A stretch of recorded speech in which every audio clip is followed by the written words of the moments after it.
মধ্যপ্রদেশ এবং রাজস্থানে পরপর শিশু মৃত্যুর জের সিরাপ নিয়ে এবার বাড়তি সতর্কতা রাজ্য সরকারের তরফে নেওয়া হচ্ছে। ওষুধ সরবরাহকারী সংস্থা এই রাজ্যে ওষুধ সরবরাহ করে কিনা তা নিয়ে খোঁজ খবর নেওয়া শুরু করলো রাজ্য। বিভিন্ন ওষুধ ডিস্ট্রিবিউটর সংস্থাকে খোঁজ নিয়ে দেখতে বলা হয়েছে।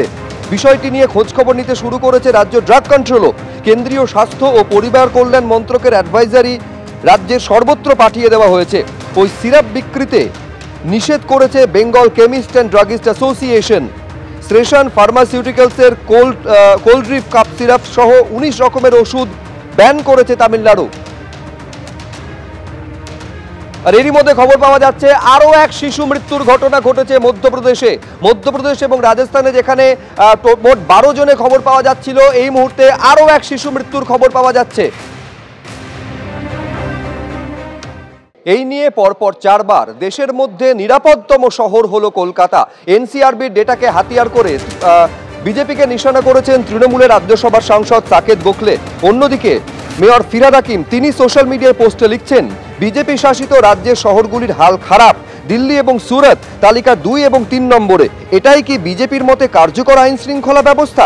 প্রশ্ন তুলেছেন ফিরহাদ হাকিম। প্রমাণ করে দেয় যে বিজেপি যে আমাদের রাজ্য বা আমাদের মুখ্যমন্ত্রী বা আমাদের প্রশাসন নিয়ে যে নাগাড়ে কুৎসা এবং নাগাড়ে অসভ্যতা চালিয়েছে, এই সমীক্ষা প্রমাণ করে যে মানুষ, বিশেষত নারীরা এখানে সুরক্ষিত আছে। কেন্দ্রীয় সরকারের যে সমীক্ষাটি বলছে কলকাতা অন্যতম মানে সর্বোচ্চ সুরক্ষিত শহর, তার কারণ কলকাতা ল অ্যান্ড অর্ডার আছে। এখানে মানুষ দেখুন প্রধানত শান্তিপ্রিয়। কোনো রাজনৈতিক লোক ব্যাপারটাকে ঘুরিয়ে দেওয়ার চেষ্টা করে, কিন্তু মুখ্যমন্ত্রী সবসময় মানুষকে এখানে নিরাপত্তা দেন এবং মুখ্যমন্ত্রী কোনো একটা মানুষের ক্ষতিকে ব্যক্তিগত দায় হিসেবে নেন। তো এইটাই এই সমীক্ষা প্রমাণ করছে কলকাতা বরাবরই নিরাপদ ছিল মুখ্যমন্ত্রী মমতা বন্দ্যোপাধ্যায়ের হাতে, এখনো আছে, আগামী দিনেও থাকবে।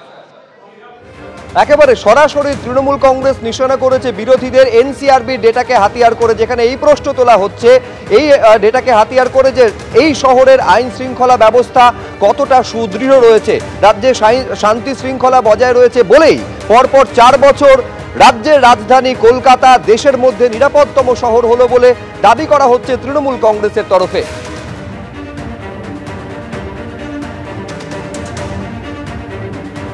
এই তথ্যগুলো যাই হচ্ছে রাজ্য থেকে।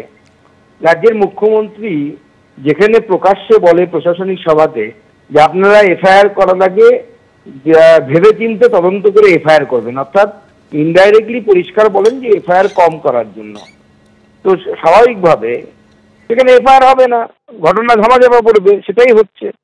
আপনার চাক্ষুষ কি দেখতে পাচ্ছেন? কলকাতার বুকে সল্ট লেকে শ্লীলতাহানি হয়, আহমেদাবাদে আমরা দেখতে পাই ডান্ডিয়ার সময় রাত্রি 12টার সময় 1টার সময় মেয়েরা ফাঁকা রাস্তা দিয়ে সোনার গয়না পরে স্কুটি নিয়ে যায়। বাস্তবিকতা অন্য জিনিস বলছে।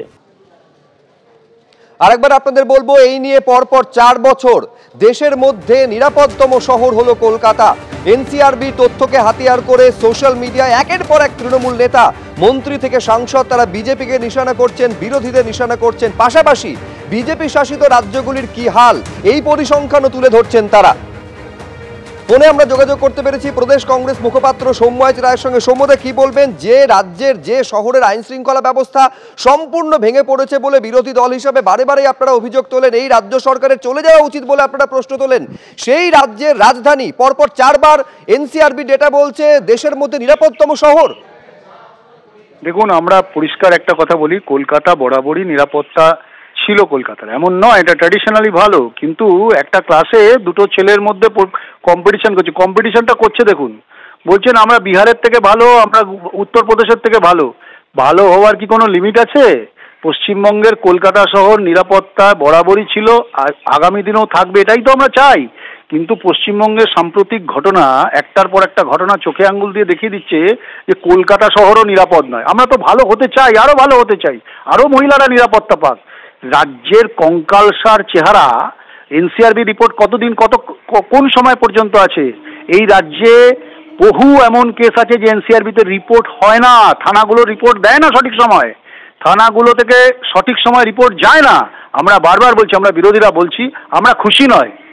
কলকাতা থাকুক, সেফ থাকুক, আরো সেফ হোক, আগামী দিনে আরো সেফ হোক, আমরা চাই।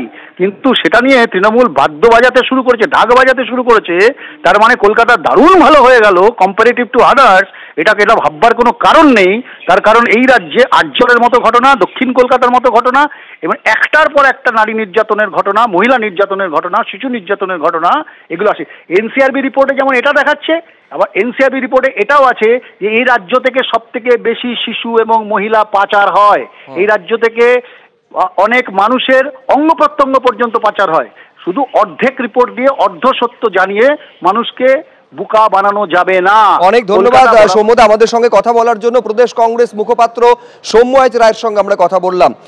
সিপিএম নেতা শতরূপ ঘোষের সঙ্গে আমরা ফোনে যোগাযোগ করতে পেরেছি। শতরূপ, যে কলকাতা শহরের আইন শৃঙ্খলা ব্যবস্থা সম্পূর্ণ ভেঙে পড়েছে বলতে গিয়ে কখনো আরজি করের প্রসঙ্গ তোমরা টেনেছো, কখনো কসবা ল কলেজের প্রসঙ্গ তোমরা টেনেছো, কিন্তু এই কলকাতা শহর পরপর 4 বছর ইন্ডিয়ার সেফেস্ট সিটি, নিরাপদতম শহর, তৃণমূল কংগ্রেস এই তথ্যকে হাতিয়ার করে তোমাদের নিশানা করছে। দেখুন, আরজিকর বা কসবা ল কলেজের প্রসঙ্গ তো আমরা টানিনি। আরজিকর বা কসবা ল কলেজের ঘটনাগুলো সত্যিই ঘটেছে। ওখানে তৃণমূল আশ্রিত ক্রিমিনালরা, তৃণমূলের নেতারা সত্যি সত্যি ওখানে ধর্ষণ সংগঠিত করেছে। অতএব সেটা বিরোধীদের মুখে উঠে এসছে। কলকাতার মানুষ বা পশ্চিমবাংলার মানুষ আমরা কোনটাকে বিশ্বাস করবো? চারপাশে যে ঘটনাগুলো ঘটছে আমরা দেখছি, যেগুলো আমাদেরকে ঢুকতে হচ্ছে সেইগুলোকে, নাকি কোনো রিপোর্টকে, কোনো ডকুমেন্টকে, কোনো ডেটাকে? আমরা কোনটাকে বিশ্বাস করবো? একটা গান আছে না, বাবা তোমার দরবারে সব পাগলের খেলা? ওই হচ্ছে তৃণমূল বিজেপির সম্পর্ক। কেন্দ্রের সরকার এক হাতে নিজেরাই 100 দিনের কাজে দুর্নীতি হয়েছে বলে টাকা বন্ধ করে, তারাই আবার 100 দিনের কাজের জন্য মমতা ব্যানার্জিকে পুরস্কার দেয়।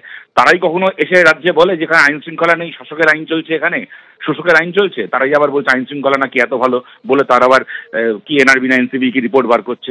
সুতরাং আমরা বাংলার মানুষ, কলকাতার মানুষ, আমরা কোনটাকে বিশ্বাস করবো? এই যে কদিন পরে কালী পুজো, দুর্গাপুজো শেষ হলো, কদিন পরে কালী পুজো, আপনারাই দেখানো শুরু করবেন কালী পুজোয় কোথাও বেআইনি বাজি ফাটাতে গিয়ে কেউ প্রতিবাদ করেছেন বলে প্রতিবাদী মাথা ফেটে রক্তে ভেসে রাস্তায় পড়ে আছে। একটার পর একটা ঘটনা, আমাদের চারপাশে এখন মুখ খুলতে পারি না।